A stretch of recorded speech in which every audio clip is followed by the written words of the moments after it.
For this problem, we're asked to find the composition of two functions and then find the domain of the new composed function. So we have f of x is equal to 7 over x minus 4, and also g of x is equal to 2 over x. We want to find f of g of x, and then we want to find the domain of f of g.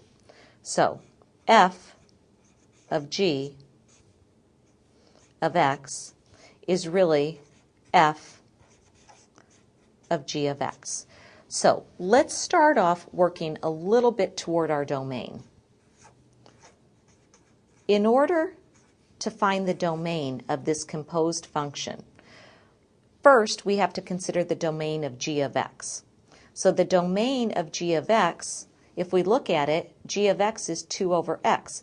It's a rational expression. Anytime we have a rational expression, that means we cannot divide by 0. If we let x equal 0, that would create 0 in the denominator, so x equals 0 is the value we have to exclude from the domain. So we're going to start off by excluding the value 0. Now there may be more values that we have to restrict in a few minutes, but let's start off with this. So let's find f of g of x. That's f of g of x. That means I'm going to substitute whatever g of x is everywhere I see an x in f of x. So that's really 7 over, I'm substituting g of x in for x, g of x minus 4. And since g of x is really 2 over x, I can replace that with g of x right here. 7 divided by 2 over x minus 4. Now notice we have a complex fraction.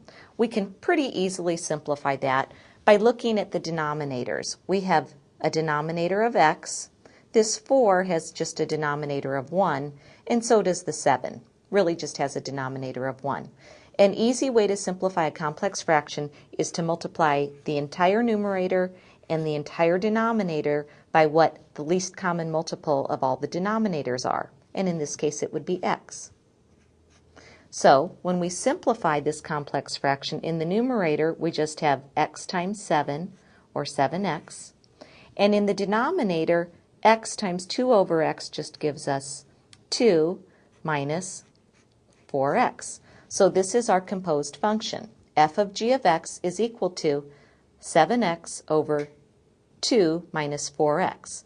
Now, I said we needed to talk just a little bit more about the domain. With our new composed function, we also have to consider any value that creates a 0 in the denominator. And the reason I wrote this step right here where I'm putting the red arrow like this is because I want to find out what makes the denominator 0. So the denominator is 0 anytime g of x minus 4 is equal to 0. Well, g of x is really 2 over x. So anytime 2 over x minus 4 is equal to 0, our new composed function would have a denominator of 0. This is an easy problem to solve. Let's add 4 to both sides and we get 2 over x is equal to 4. We can multiply both sides of this equation by x and we'll get 2 is equal to 4x. And then if I divide both sides by 4, I get that x is equal to 2 over 4, or 1/2. So x equals 1/2 is now another value that can make the denominator of the composed function 0.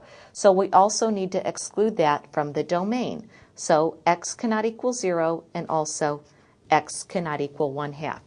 I'm going to do one more thing here, and I'm just going to write this domain in interval notation like I sometimes do.